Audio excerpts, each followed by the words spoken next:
What does one of the other Locked On hosts in our division think of the Lions draft? This should be funny.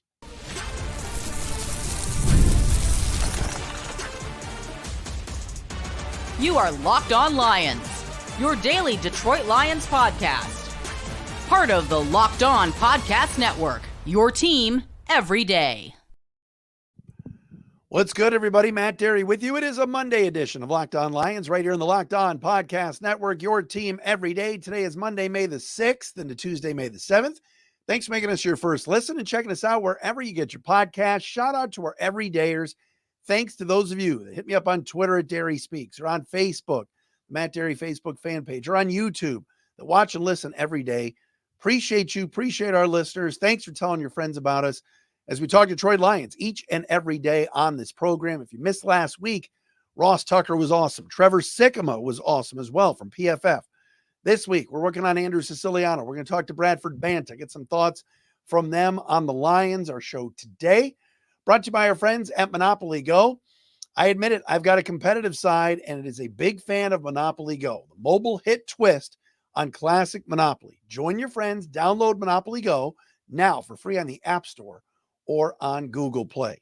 Please, if you've only listened and you haven't watched the show, please subscribe and watch us for free on our Locked On Lions YouTube channel. We will appreciate you doing that as well. Coming up on the show today, yes, the legendary Peter Bukowski, host of the Locked On Packers podcast, came up with an idea a few weeks ago. He asked all the hosts from the Locked On NFC North teams, myself, himself, the guy, Lucas Braun from Locked On Vikings, my man out west. Oh my gosh, am I drawing a blank on my guy's name that hosts Locked On Bears? It will come to me. It's been a long day today. He asked all of us, Lauren Cox. Sorry, Lauren. He asked all of us to comment on each other's drafts. Now, a couple of the guys I haven't heard from, but Peter Bukowski has weighed in on what he thinks the Lions did in the draft. This is hilarious. You think this Lions-Packers rivalry is not real, is not lit, is not fueled? I'm going to play you this audio clip momentarily and video clip for those of you watching on YouTube from Peter Bukowski, the host of Locked On Packers, on what he thought of the Lions draft. I did one for his show, and I was very complimentary of our good friend Brian Gutekunst, the GM of the Packers. They drafted 11 players. They got a lot of high-impact guys. They got a lot of speed on defense. The running back from USC I like. I thought the Packers did well in the draft. But we will play that audio and video clip coming up momentarily. We got to get you a Jake Bates update. Some receivers made visits today that, hey, many Lions fans would like in Honolulu blue and silver and black uniforms. And also, there's a player still available in free agency that I'm stunned hasn't been signed yet. Could the Lions be interested? This is a weird one. This is a tough one. We'll get into that coming up here on Locked On Lions. All right, Monday edition. Hope everybody's doing well. Had a good weekend. Here we go. Peter Bukowski, Locked On Packers. I want you to watch this. This is just awesome. Pete's a beauty. Here's what he thought of the Lions draft. This from a view and a lens of green and gold of Green Bay. Check this out. The Lions draft is, there's a lot of things to like about it.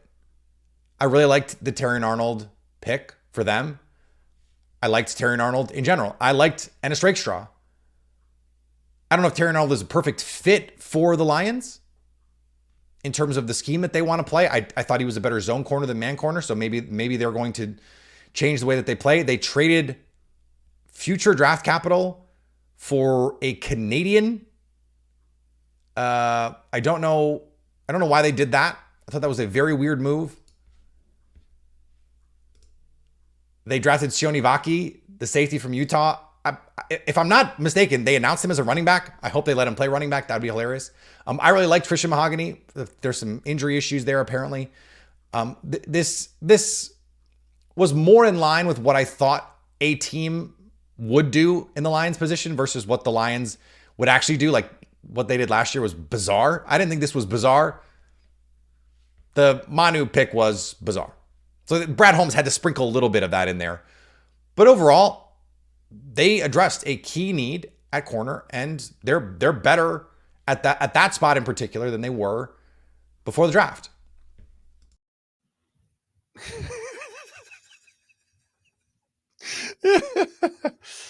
I love Peter Bukowski. I love that man. I really do. I'm a big Peter Bukowski fan, the host of Locked On Packers. He sent me that he called it Lions draft snippet. He sent me that video and I watched it a couple times. It's a minute and 25 of just Pete doesn't want to admit that the Lions had a good draft. He just doesn't want to. The Lions draft was, what was about it? Everybody gave it rave reviews. It's a good draft. He called last year's draft bizarre. Last year's draft will go down as one of the best drafts in the history of the sport. Brad Holmes last year got Brian Branch, Sam Laporta, Jahmyr Gibbs, and Jack Campbell in the first 4 picks. Last year's draft was brilliant. Yeah, it was bizarre that night, and it was bizarre for a few weeks. But like the Lions draft last year was really good. Yes, he had to sprinkle in a little bizarre. Pete's right about that. The Manu pick and trading up and sending a future third to get a fourth. Sure. Yes. I don't think the Sione Vaki pick is that funny. And the big fella Mackay from LSU is a beast. So the Lions, the Green Bay Packers and their fans and their hosts, they just don't know what to do with themselves. They don't. The Packers are good. The Packers are going to push the Lions this year. We saw it last year. They pushed the Lions to an extent. Lions ran away with the division, but Green Bay was there. And Green Bay won a playoff game. Green Bay should have maybe won 2 playoff games. They played as well against the Niners after beating Dallas as the Lions did. But I don't think Packer Nation and folks like Pete are ready to embrace what is going on down at 222 Rodwood Drive. It's like, the Lions draft was, hold on a second. Terrion Arnold is better than any player the Packers drafted. And the Packers drafted good players. All right, Jordan Morgan, a left tackle, I think is going to be decent. I know there's Packer fans like, why didn't we take Graham Barton? All that. All right, I get it that the Packers took a linebacker in the second round where people say linebackers are a dead position. All right. Javon Bullard, the safety, is good. The running back from USC, good. Like that. But like Terrion Arnold is excellent. And I know the Packers wanted another corner, and they got a few in their draft, but like, don't tell me Green Bay wouldn't take Terrion Arnold or Ennis Rakestraw Jr. Ennis Rakestraw Jr. is nasty, dirty. He's a worker. He's going to fit great in Aaron Glenn's system. What's Pete talking about? Then he says he likes Christian Mahogany. He was a 7th round pick, but how? Pete's the man. I'd love that stuff. I love it. Last year's draft was bizarre. Yeah, on draft night, I'll be the first to tell you I didn't like it at first. I'm like, what are they doing? Running back at 12, linebacker at 18. This is bizarre. Now that we've had a chance to digest it and see throughout the season how good Jahmyr Gibbs is, how great, not good, how great Sam Laporta is, how great Brian Branch is going to be.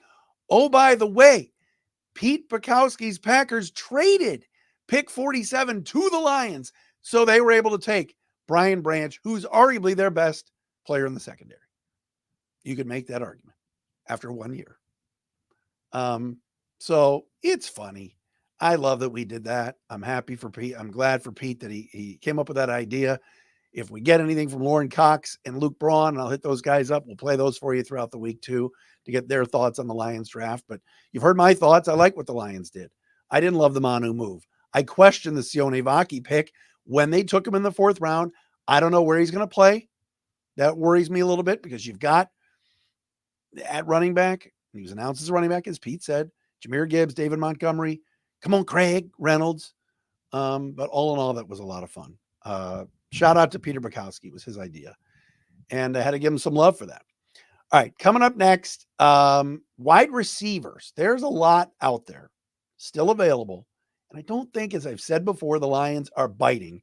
2 players that made visits this weekend we will tell you about coming up next, right here on Locked On Lions on the Locked On Podcast Network.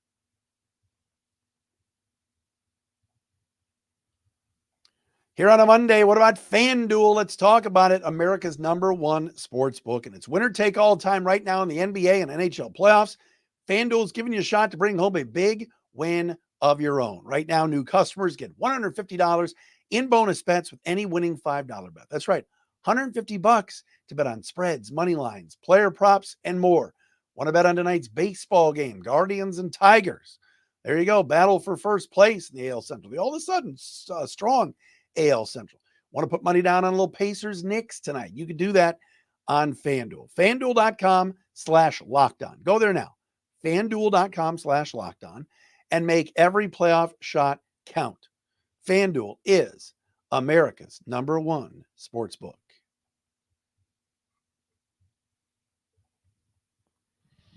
Monday edition of Locked On Lions. Andrew Siciliano this week. Bradford Banta this week.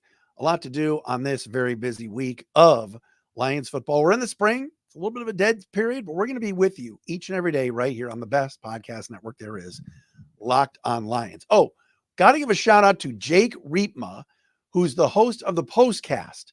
Go to YouTube, go to Locked On Detroit Sports on YouTube and subscribe.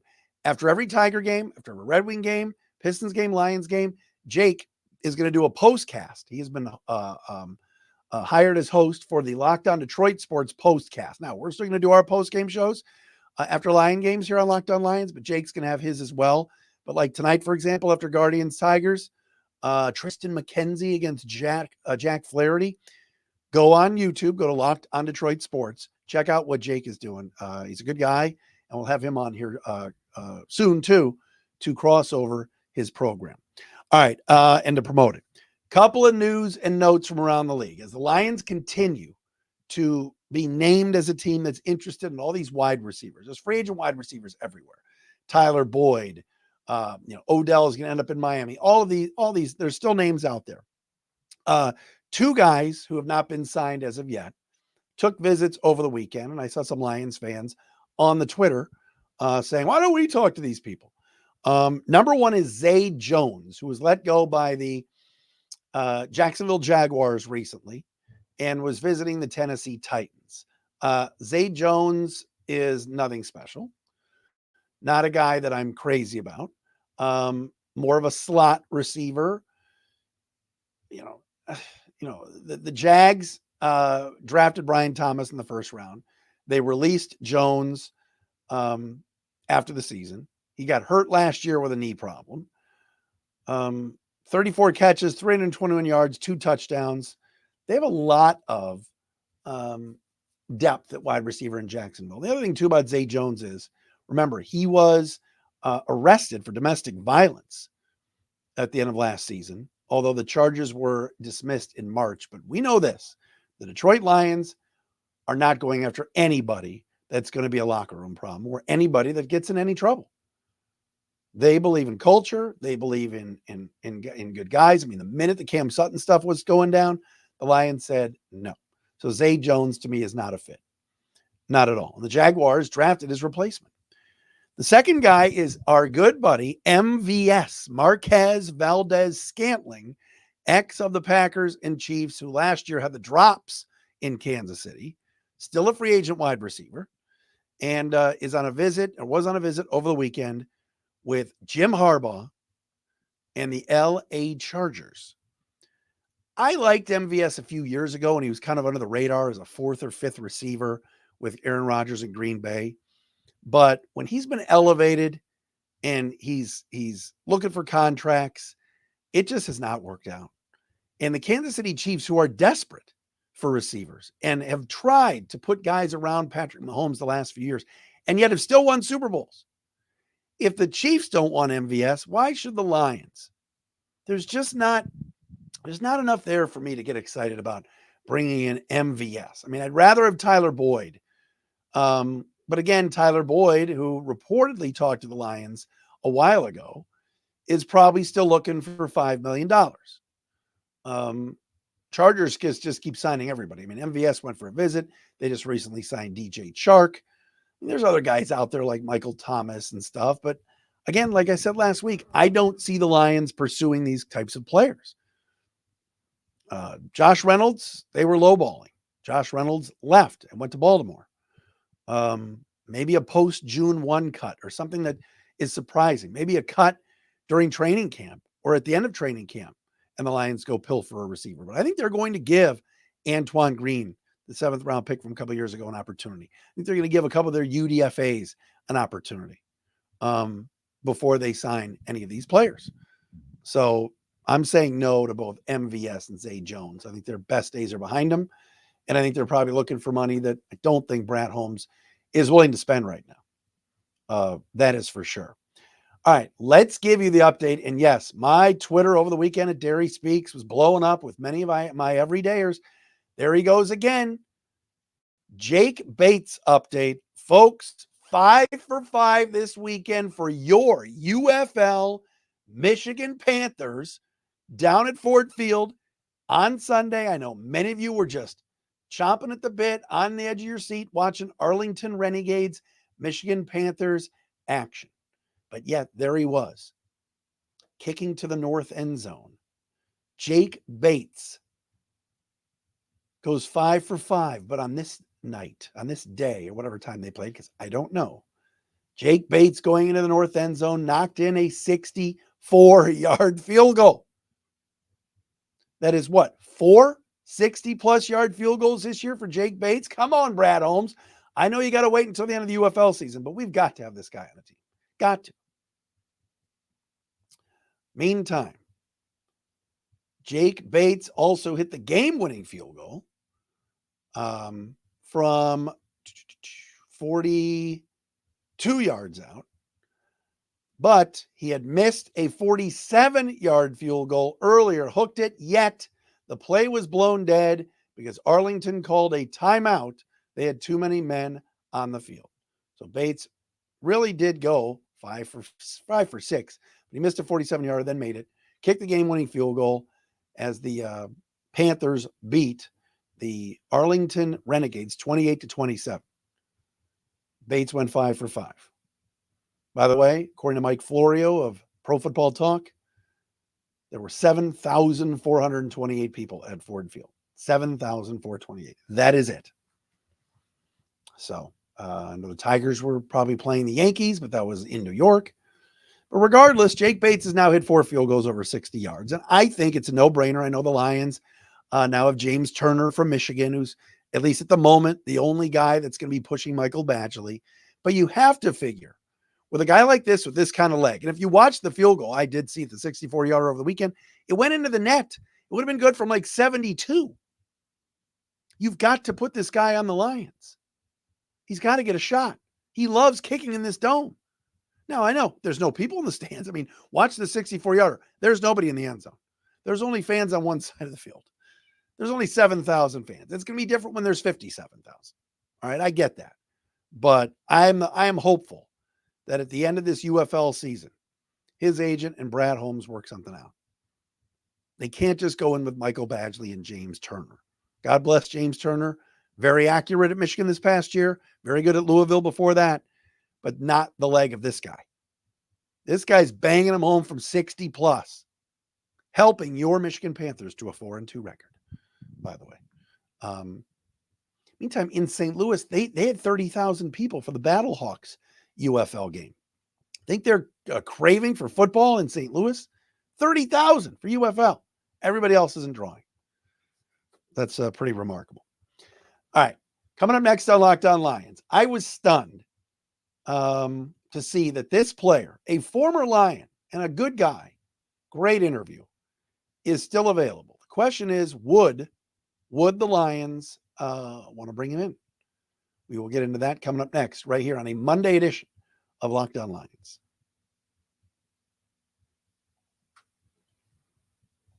Folks, I've been telling you for a while now, we got to pause here and tell you about Monopoly Go. I know what you're saying. Flag on the play. You already talked about that. You've been talking about it for weeks.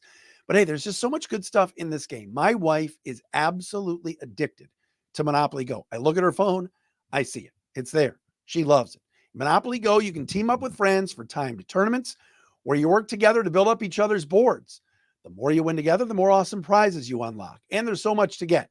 Unique stickers you can trade with friends to complete albums for big prizes, cool new playing pieces to travel the boards with, hilarious emojis for taunting friends when you smash their buildings or even heist their vaults. Plus, Monopoly Go feels new and exciting every day with constantly changing tournaments and challenges. A ton include their own unique mini games like digging for treasure or a robot pachinko machine.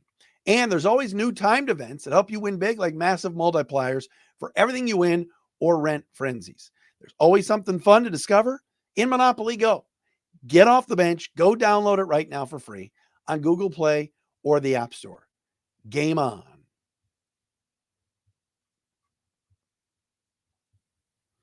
So here we are, we're months after free agency. Most of the players are scooped up. A lot of players and veterans have found new teams. Of course, we know the Lions went out and got guys like Marcus Davenport and Kevin Zeitler, and they traded for Carlton Davis. Wasn't a free agent, but you know what I mean. The Lions were busy during free agency. DJ Reader was an awesome pickup, and the Lions are in pretty good shape following free agency and have a good mix of young guys, still very young team, and some veterans. But the Lions are a little bit thin at safety. Drafted Sione Vaki again. Hey, Vaki Town. Nobody steal that. In the 4th round to move up to get him. Could be a backup safety to go along with the likes of Ife Melifonwu and Kirby Joseph. And we think Brian Branch could move back and play some safety if need be. But there is a free agent safety still available that I'm stunned has not been signed yet. And he's a former Lion. Ladies and gentlemen, it is May 6th. And Quandre Diggs is still available. Quandre Diggs 2 years ago was in the Pro Bowl. 3 straight years, 2020, 2021, and 2022. Did not have a great season last year in Seattle. The Seahawks released him as a cap casualty, and he's still up there on Twitter, Nino at QDig6, having some fun. Always has loved the Lions and loved his time in Detroit. Here's the issue that I think the current regime might have with Quandre Diggs. Even though he loves the city, he shouts out the fans all the time, do you think because of his attitude at the end and how he was let go and traded by Bob Quinn and Matt Patricia, and how he lashed out in some podcasts and how he had some pretty negative things to say about the previous regime? And again, that has nothing to do with Brad Holmes and Dan Campbell. But is there a chance that because that's happened and because he is active on Twitter and social media, that maybe this Lions regime is thinking, we're not going to go near that. We don't need a 31-year-old guy that could be a distraction. But here's the thing. Who better to bring back in as we get closer to maybe training camp, as we get closer to him maybe having to accept a 1-year prove-it deal for a lot less money than he was being paid in Seattle? Quandre Diggs still has some tire left on the still has some tread left on the tire. He's still a good football player.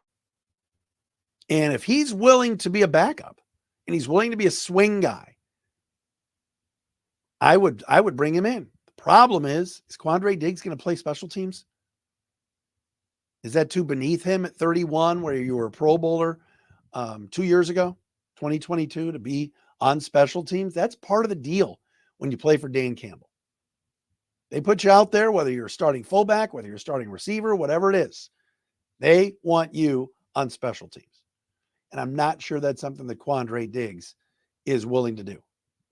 And I don't know, too, if this regime wants to bring in people from the Caldwell and Patricia era. Now, again, Graham Glasgow was a part of that era, but he was more of a need.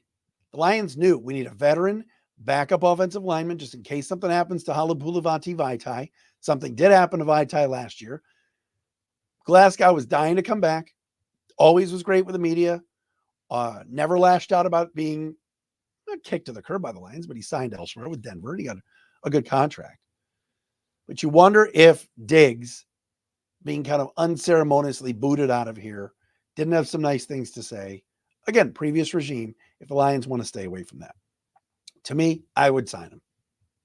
They need depth at secondary. If they think Vaki is a safety, and I think they're going to see, they're going to have OTAs in a few weeks. They're going to go into some mini camps. They're going to see what Vaki is. And if they like him, he's probably going to be your third safety or fourth, depending on if Branch moves back. But so maybe there's just not room for Diggs, but there will be no harm in bringing Quandre Diggs in. See if it's a fit. And if he's lost it, if it's not there anymore, and he looks like last year's Diggs, was getting beat and not coming up and making plays like he used to, then you cut him. So I'm all for bringing Quandre Diggs back. I think that'd be cool. I'm surprised he hasn't signed somewhere else. But there's a lot of safeties still out there that were starters last year. Quandre Diggs is available. Eddie Jackson, the former Bear, still unsigned. Marcus May, ex of the Saints, released, unsigned. Justin Simmons from the Broncos, who was a Pro Bowler a few years back. Really good player. Probably expensive at 30 years old. He's still available too. Some good safeties out there. All right, folks, we are with you all week right here on Locked On Lions. Please check us out on our Locked On Lions YouTube channel. Thanks to our everydayers who are out there. Shout out to everybody that is just very supportive of the podcast, and we appreciate you checking us out wherever you get your podcasts. And again, that includes on our Locked On Lions YouTube channel, Spotify, Apple, wherever you find us. You get us, find us, and listen and tell your friends. We are back again tomorrow for a Tuesday Locked On Lions.